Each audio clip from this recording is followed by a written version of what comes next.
Salut tout le monde, bienvenue sur ma chaîne, je m'appelle Laurie Kili et je viens vous parler de lecture. C'est la vidéo 2 de mon récapitulatif lecture de l'année 2024. Donc ma première vidéo, si vous ne l'avez pas vue, c'est sur les mois de janvier, février et mars. C'est sur mon compte. Et maintenant, on continue avec avril, mai et juin. Donc c'est ça, puis après ça, il va y avoir deux autres vidéos pour les autres mois. Donc c'est ça, on y va. Donc pour commencer avec le mois d'avril, c'est un petit mois de lecture avec seulement deux lectures, mais deux lectures que j'ai bien aimées. Il y en a même un des deux livres que... donc j'ai lu Le Trou du Diable de Brian Perrault. C'est dans la collection... les légendes terrifiantes d'ici. Je vais vous parler un peu du livre, puis après je vais vous parler de la collection parce que genre c'est vraiment nice comme collection. Puis en gros c'est du moins ce livre-là.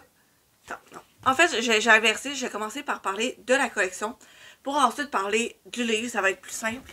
Parce que là j'en ai quelques-uns autres ici. Il y en a d'autres aussi qui vont se retrouver dans d'autres mois parce que je les ai lus. Mais dans le fond, c'est une collection un peu comme les contes interdits pour ceux qui connaissent les contes interdits, mais en beaucoup moins intense parce que c'est vraiment plus dédié pour les jeunes. Puis, fait par exemple, justement, on voit qu'il y en a 4 en ce moment ici. Puis on a les degrés de peur, si on peut dire. Une tête de mort, ces deux-là, ils sont le trou du diable et les sorciers de Beauce sont une tête de mort, donc lui, il est une tête de mort. Par la suite, il y a la sirène du golfe, que c'est 2 étoiles, ben deux têtes de mort, et les squelettes du lac des tombeaux, qui est 3 étoiles. Fait que c'est une certaine gradation dans si c'est terrifiant ou pas, pour justement, par exemple, si les gens sont un peu, si les enfants sont plus jeunes, est-ce qu'ils peuvent les lire ou pas? Ils peuvent commencer par une tête de mort pour tester, puis après aller plus haut s'ils le veulent. Puis ben, c'est ça ce que... fait que déjà de base, une collection d'horreur pour jeunes, je trouve ça nice parce que, veux pas, ben on a les contes interdits au Québec, mais c'est pour adultes, pas pour enfants. C'est vraiment pour un public averti, les contes interdits.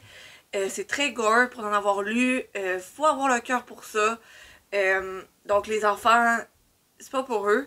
Mais là, vraiment, ces livres-là, ben, c'est des assez petits livres. Celui-là, il fait même pas 100 pages.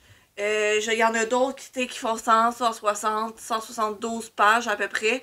Mais ça dépasse jamais les 200 pages. Fait que c'est assez rapide à lire. Puis aussi, ce qui est le fun, c'est que justement la première page, c'est vraiment une... ça l'explique c'est quoi le conte, la légende du livre. Chaque livre a sa propre explication de la légende. Puis après ça, ben, l'auteur s'inspire de cette légende-là pour faire une histoire. Puis justement, ben, ce livre-là, c'est sur le trou du diable. Donc, c'est... je vais vous lire le résumé, je pense que ça va être plus simple.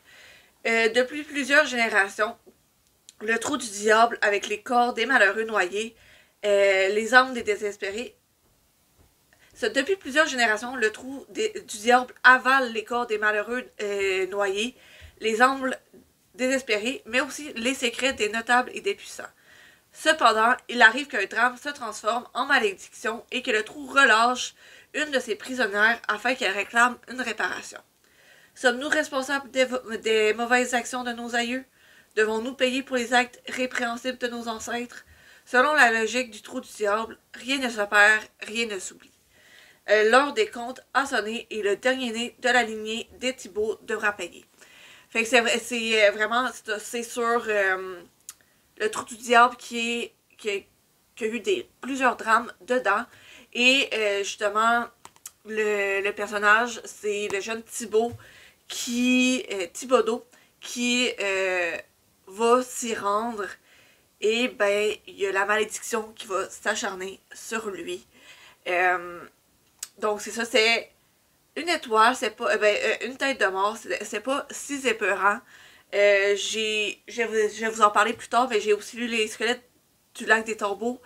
Puis il vaut son 3 têtes, selon moi. Donc c'est ça.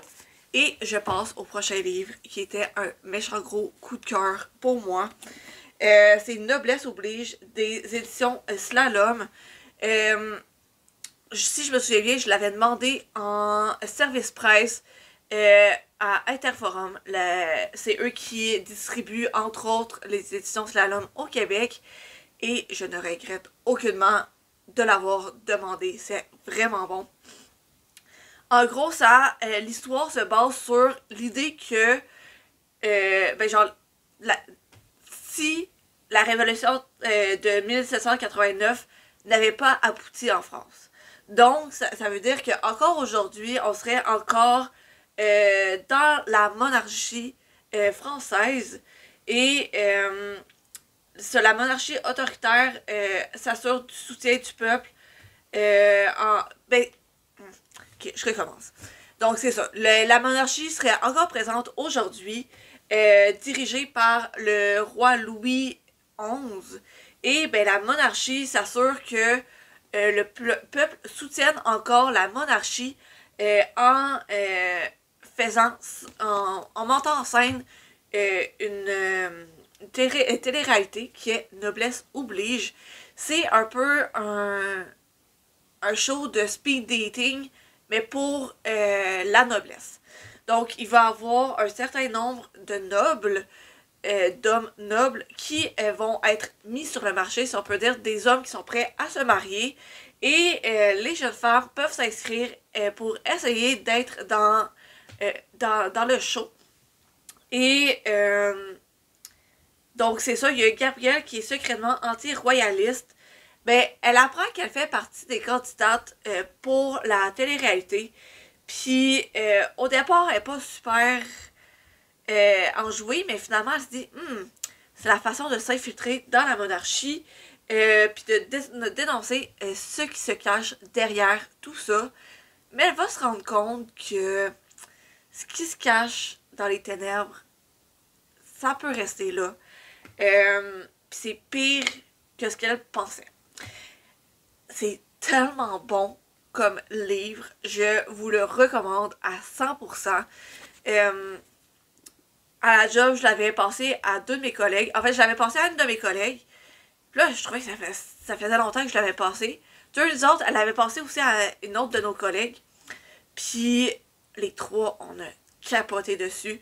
Il y en a même une qui m'a écrit « Laurie, non! » Puis ben là, je savais exactement où ce qu'elle était rendue dans le livre. Parce qu'il y a plein de plot twists. On sait jamais vraiment vers où ça s'en va. Quand on a une idée, là, ça se retourne. Puis là, ben c'est plus ça. Puis vraiment, il y a plein d'affaires qui se cachent. Plein de secrets cachés, enfouis. Puis, ouais, je vous le recommande vraiment. Pour le mois de mai, j'ai lu 5 livres. Il y a La voleuse de livres que j'ai lu pour mon podcast, pour la première saison de Lire entre les lignes, que vous pouvez écouter sur Spotify. En gros, c'est l'histoire de Liselle, mais racontée par la mort. Dans le fond, la narratrice, c'est la mort qui raconte l'histoire de Liselle, qui vit durant la Deuxième Guerre mondiale. Sa vie est pas facile. On passe à travers toutes ces péripéties. Puis, ce livre-là, il m'avait vraiment touchée parce que déjà, de base, je trouve que la narration faite par la mort, c'est une approche intéressante. Dans le livre aussi, c'est pas juste du texte simple, mais parfois c'est entrecoupé, par exemple, par une petite image. Puis là, ben, la mort va nous donner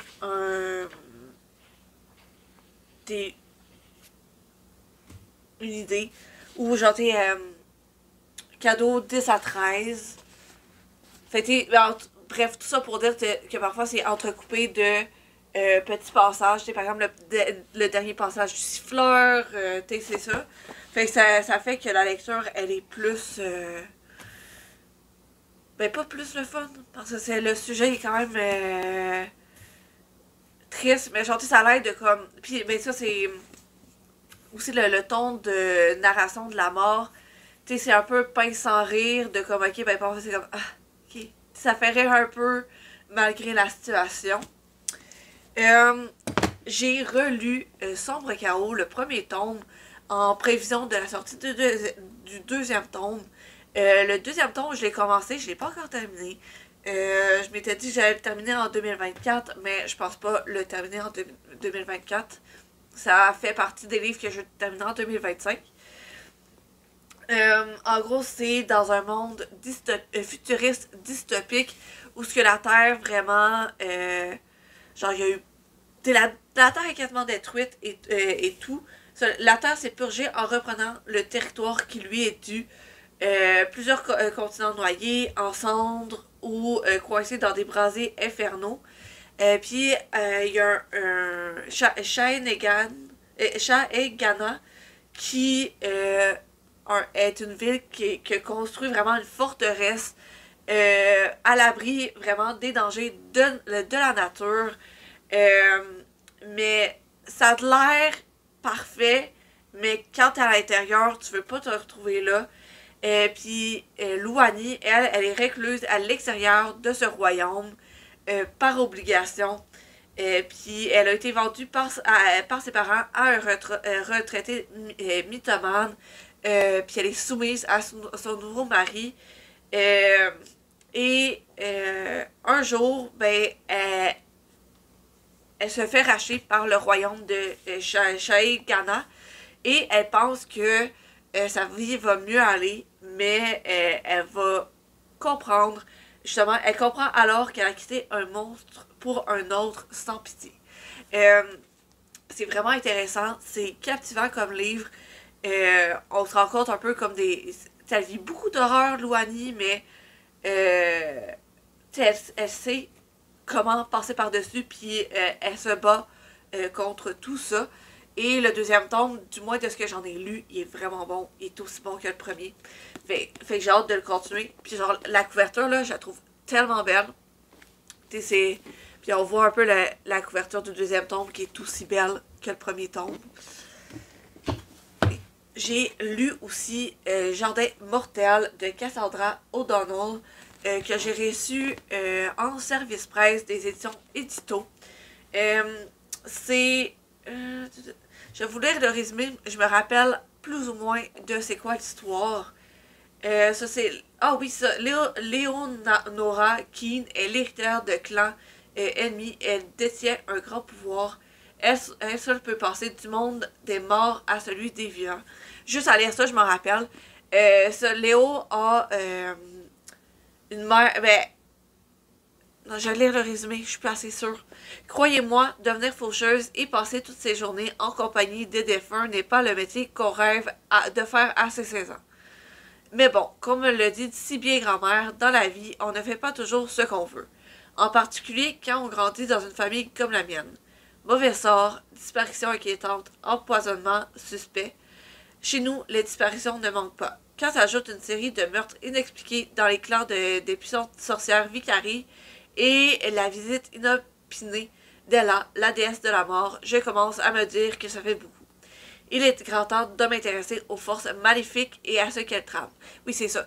Dans le fond, Léonora, je l'appelais Léo, elle a une mère sorcière, un père vampire, et en plus, elle a des dons pour de faucheuse. Dans le fond, c'est elle qui va aider les hommes à passer à l'au-delà.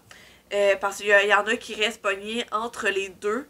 Et ben un jour, justement, elle va se rendre compte que ben, dans le monde vivant, il y a des disparitions, il y a des personnes qui meurent de façon étrange. Et aussi, dans l'autre-monde, il y a comme quelque chose qui vole les âmes. Puis quand tu meurs dans l'entre-deux, ben, il n'y a pas de façon de revenir. Parce que quand tu passes à l'au-delà, ben là, tout va bien, tout est beau. Mais quand tu meurs aussi dans l'entre-deux, là, tu disparais pour toujours. Et ben là, justement, il y a quelque chose qui se passe de ce trame-là. Euh, je dois avouer que c'est pas un coup de cœur. C'était pas ma meilleure lecture de l'année. Euh, je trouvais qu'il y avait beaucoup de questions qui restaient ouvertes. Mais c'est juste un premier tome. Fait que je me dis que probablement que dans le deuxième tome, nos questions vont être répondues. Dans mon mois de mai, j'ai aussi lu À la recherche d'une nouvelle terre, le tome 1 Les origines d'Ima. Je l'ai quelque part dans ma bibliothèque, mais je le retrouve pas. En gros, c'est Noémie Drolet qui est venue me le donner pour que je le lise et que je fasse un review. En gros, c'est Ima qui est une extraterrestre, mais sa planète a été détruite et elle a été recueillie par des humains qui se cherchent une nouvelle planète, qui sont dans des vaisseaux et qui cherchent une nouvelle planète. Ima va souvent se demander d'où elle vient. Il y a plein de péripéties qui vont la rapprocher peu à peu de la vérité. C'est une lecture intéressante, quand même le fun. J'ai pas eu le temps de m'ennuyer dans cette lecture-là. Et aussi, j'ai fait une autre lecture, un livre audio. C'est Opération Scorpion. J'ai pas réussi à télécharger l'image, donc je vous la montre de même. Je l'ai lu en livre audio. En fait, ça, je l'ai écouté en livre audio. C'est sur l'opération Scorpion. C'est une opération qui s'est passée à Québec c'est par rapport à de la prostitution juvénile. Il y avait un gros réseau dans la ville de Québec par rapport à ça. Et justement, ça parle de ce cas-là. C'est quand même quelque chose à écouter. C'est quand même un cas qui est pas le fun. Puis en plus, ben ça, il parlait de comme, par exemple, Cégep Garneau, Cégep de Sainte-Foy. Je sais où ce qu'ils sont. Il parle de coins de rue, puis je sais où ce qu'ils sont ces coins de rue-là. J'ai déjà habité proche de ces coins de rue-là, puis je suis comme, boy, reconnaître les endroits dont il parle, genre, c'est ça. Et c'est ça pour mes lectures du mois de mai. Finalement, pour le mois de juin, j'ai lu 5 livres. J'ai lu Le destin de Cléopâtre de Sonia Alain. Je l'ai reçu en service presse de la part de Sonia. Merci beaucoup encore pour ce service presse-là. Donc, Sonia nous relate la vie de Cléopâtre et elle a vraiment fait ses recherches pour écrire son livre et ça paraît. Je connaissais un peu l'histoire de Cléopâtre, mais sans plus. Et même moi, je voyais qu'il y avait beaucoup de recherches faites dans ce livre-là. J'ai vraiment aimé l'approche de Sonia. Et ben c'est ça, tu sais, c'est... Il y a même au début du livre, j'essaie de retrouver la note de l'autrice, là. Il y a une note de l'auteur dans laquelle elle dit justement que c'est une œuvre de fiction et pas une biographie, mais que justement elle s'est inspirée. Les événements sont tirés de faits historiques, puis plusieurs personnages sont réels. Elle voulait faire découvrir une facette de Cléopâtre qui lui tenait à cœur. Et c'est ça. La plupart des situations ont réellement eu lieu, mis à part le passage avec le crocodile qui est de son cru. Fait que vraiment, elle s'est inspirée de faits réels, des faits réels, de l'histoire réelle de Cléopâtre. Et c'est ça, fait que j'ai vraiment aimé ça. Puis ça m'a vraiment permis d'en savoir plus sur Cléopâtre. Parce que veux pas, je connais son histoire, je sais c'est qui, mais excusez-moi, j'ai m'allongé les jambes. Mais ça, c'est sans plus, je connaissais pas nécessairement tous les détails. Fait que c'est le fun d'en savoir un peu plus. Je m'étire l'autre jambe. Et je continue avec les squelettes du lac des Tombeaux encore une fois, dans les légendes terrifiantes d'ici, écrit par L.P. Sicard. Puis dans le fond, c'est Frank et sa soeur Estelle qui vont accompagner leur cousin dans la forêt pour explorer le chalet que leur cousin a reçu en héritage. Mais ils se doutent, genre, au départ, ils savent pas qu'ils vont jamais en ressortir. Parce que ils explorent les bois, ils découvrent un lac. Il y a des bulles qui montent à la surface du lac sinistre. Il y a des vagues qui recrachent des ossements humains. Des ombres qui bougent entre les arbres. Et la vie ne tient plus qu'à un fil. Donc vraiment, lui, il mérite, comme je le disais tantôt, il mérite vraiment son sa 3 têtes de squelette. Parce que vraiment, ça, même moi, genre, tu sais, c'est un 90 pages, mais comme, ça me stressait par moments, là. Genre, c'est pas gore, c'est pas, tu sais, c'est pas extra, c'est vraiment fait pour les enfants, mais comme, c'est ça, c'est stressant. Je continue avec Les Disparus du pays imaginaire de Hayden Thomas, et je l'ai reçu en service presse par Interforum. Je les remercie encore pour ce service presse-là. Donc, c'est inspiré de, justement, Peter Pan, Pays imaginaire. Wendy a été portée disparue il y a 5 ans, et avec ses 2 petits frères aussi. Et elle a été retrouvée 6 mois plus tard, seule, dans les bois. Ses frères, ils étaient pas là. Puis elle se souvient plus de où ils sont, elle se souvient plus vraiment de grand chose. Et quelques années plus tard, 2 autres enfants disparaissent à nouveau.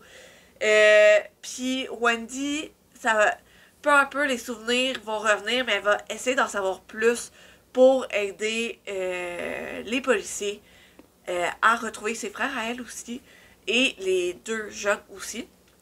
Et alors qu'elle rentre chez elle par une route sombre à travers les bois, au volant de son pick-up, une forme gisant sur la chaussée l'oblige à s'arrêter, et elle va découvrir un jeune garçon qui prétend la connaître, mais elle le reconnaît pas, et il s'appelle Peter.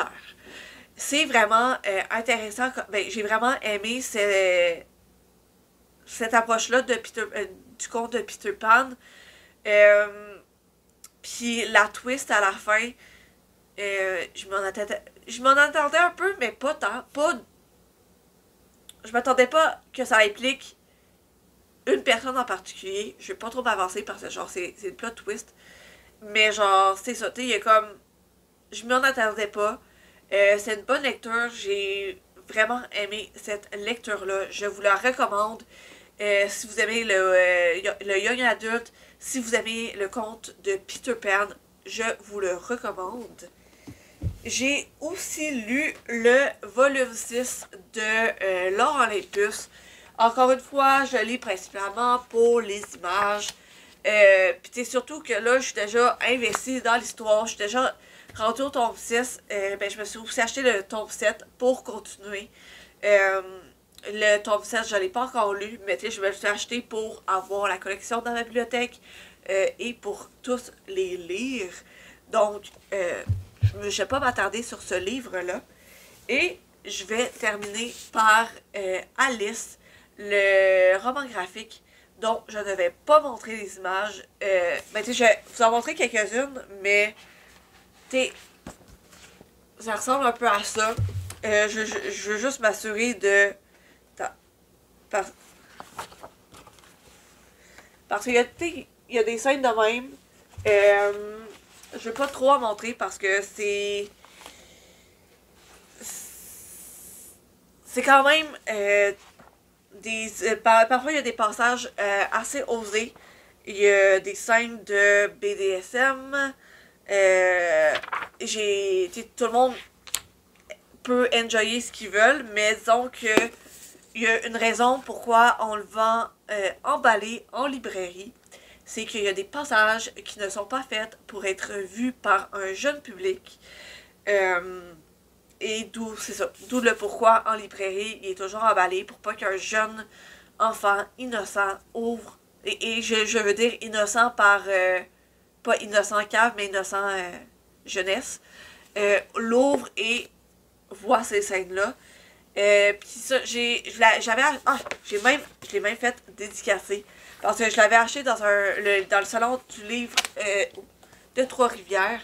Et je l'ai fait dédicacer par, justement, Patrick Sénécal. Avec une amie, on avait été faire la file bientôt. Puis on était les premières dans la file. Fait que, on était sûrs d'avoir notre dédicace.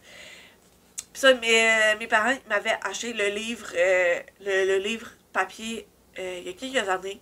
J'avais commencé à le lire. Je m'étais arrêtée parce que je trouvais ça rough. Puis l'histoire, je voulais quand même la lire.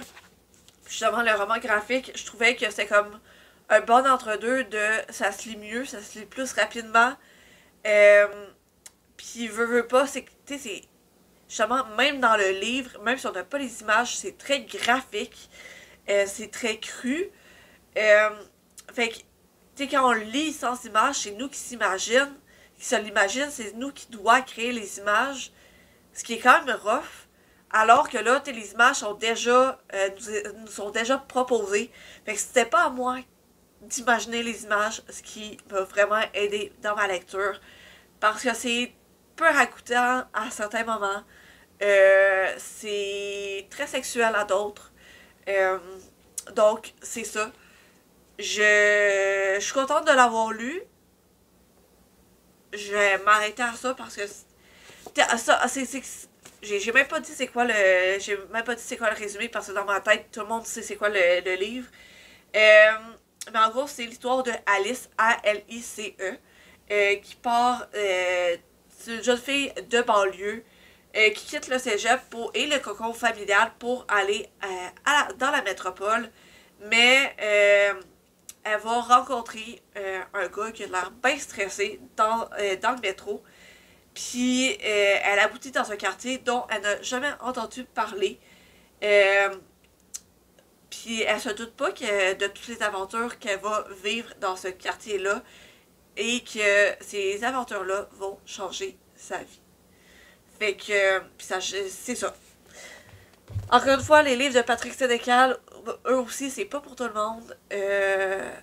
C'est tout ce que je veux dire. C'est ça. Donc, c'était tout pour la vidéo d'aujourd'hui.